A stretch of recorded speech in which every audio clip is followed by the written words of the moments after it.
Well, I think I'm live on here. I'm getting used to all of this technology stuff and still have to use some glasses. Okay, yeah, I think we're pretty good.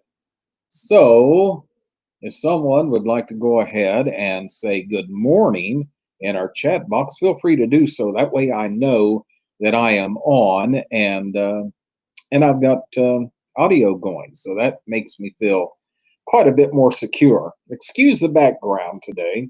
I'm doing this from our kitchen because the air conditioner out in my study is still out.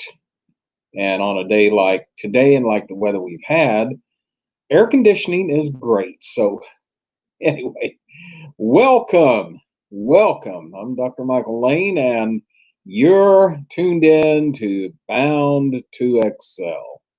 It's based on my new book.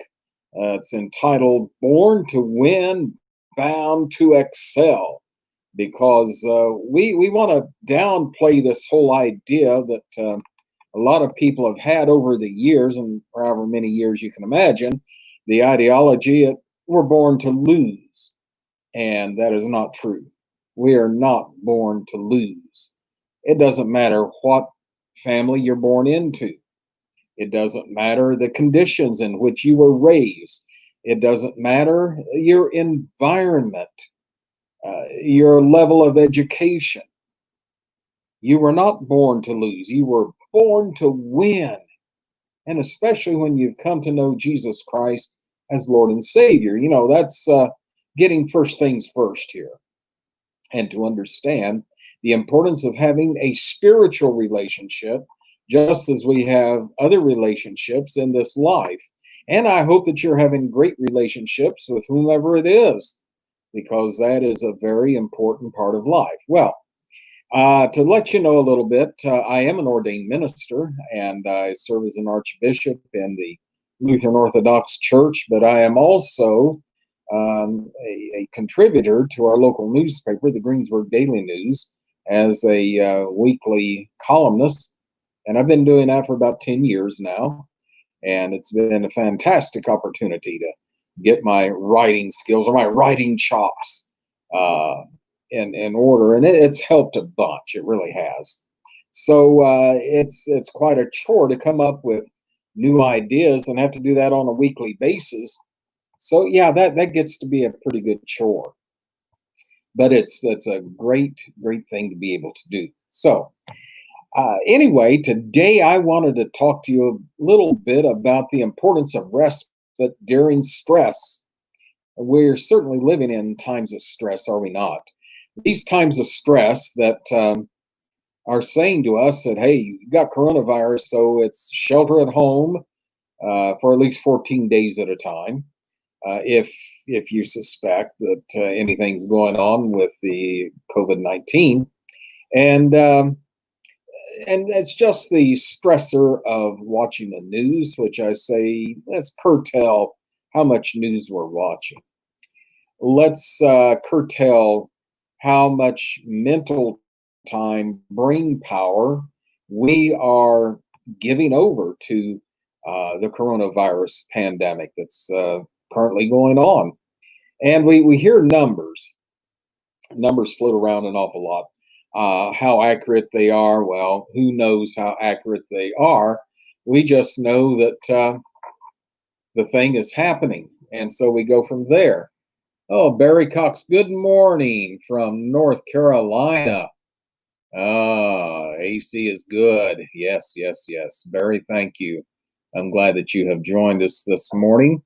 And you know, the whole idea of getting our lives situated is so important.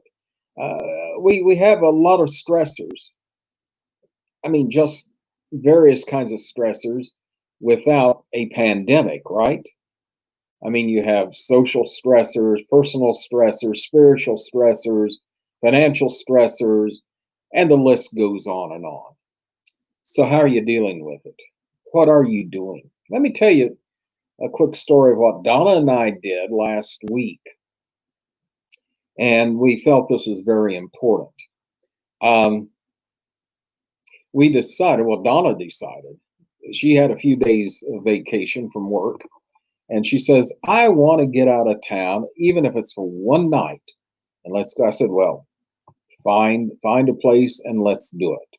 So she did a search for bed and breakfast, the B&B. And we had never done a B&B before and thought, hey, that'd be cool.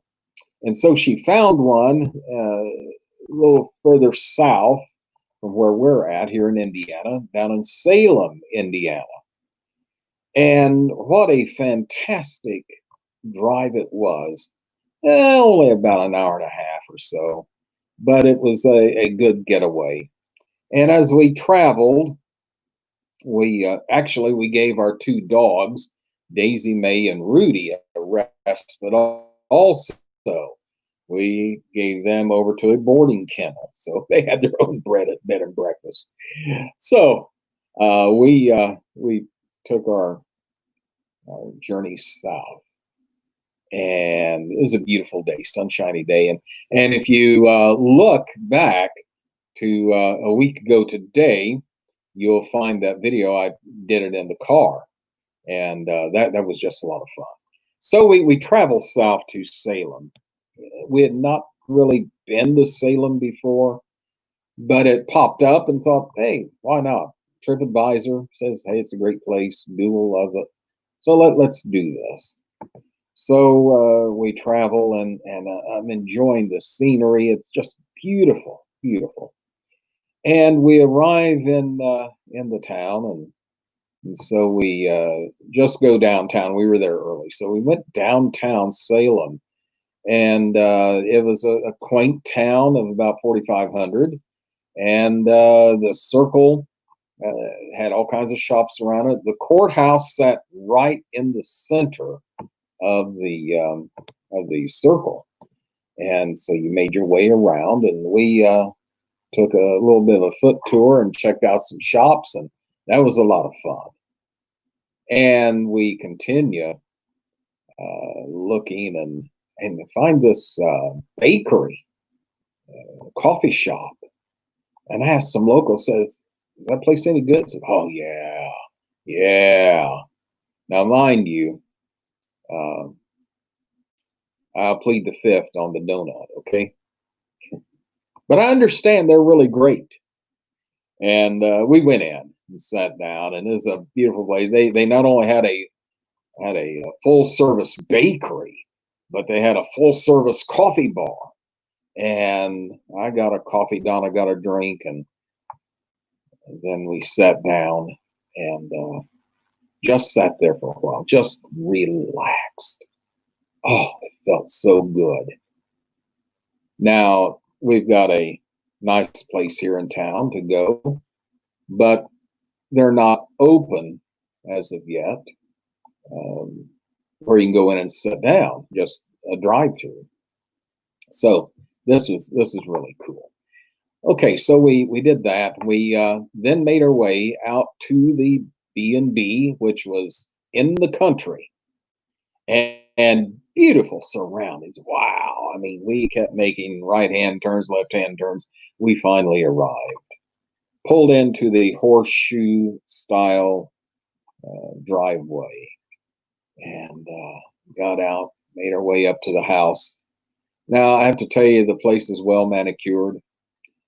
Is an old farmhouse, but they had done a lot of remodeling, obviously, and it was beautiful. I was already relaxed, and when we approached the porch, this big, what I call a country home porch, had the rocking chairs and a swing. I just sat down in a chair and just sat there, and the breeze was wonderful, and the view to the south was great. See all this rolling farmland. It was just a beautiful place. Then I heard a donkey. And come to find out, these people had a few animals, and one of those was a miniature donkey. And it was funny, though, to hear this donkey trying to bray. He had to work up to it, and you could just hear him taking in air And it was just hilarious listening to this little guy. But there was something relaxing about it. And so we made it into the house and met the lady that ran the place, and then later on we met her husband, and also their one little dog. They have two of these Jack Russells, and the one came and met us, little Chloe. You talk about energy. Jack Russells have energy, but that's great because we love our dogs, and so it felt good to have another doggy on the premises. And so she shows us to our room upstairs, and then showed us where the soft drinks and bottled water was kept, and with a promise that later this evening there will be two fresh baked cookies right here under a dome. And there was. Oh my goodness, were they ever good? So we went back into town for supper that evening. Went to a Mexican restaurant that was just absolutely great. Now, why am I telling you all this? It's because I know there is a need for all of us to make time. I didn't say take time, I said make time for respite. Because if you're going to look for time, you're never going to find it. I don't care what it is. You make time. And so that's what we did. And we made it back out to the wonderful old house and took a little journey down to the barn where they had an antique store.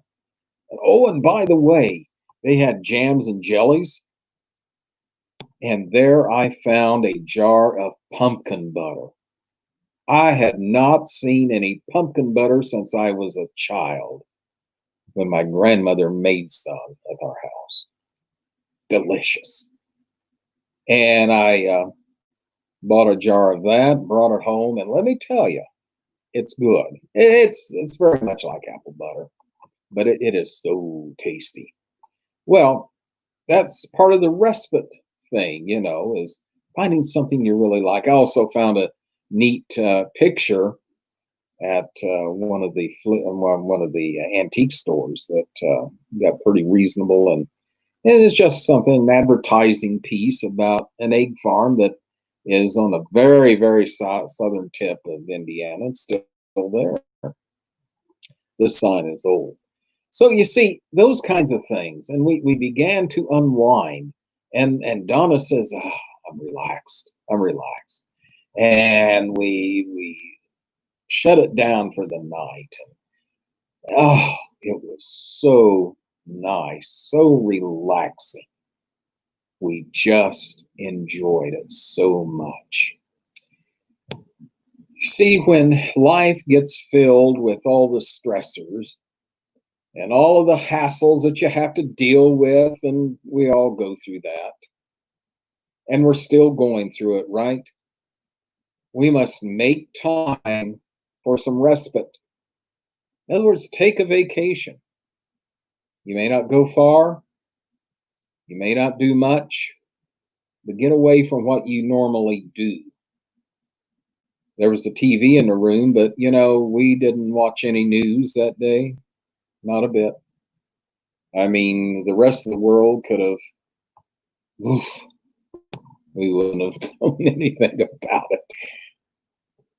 But it's just getting away. We turned it on a channel where there was some good, easy listening music.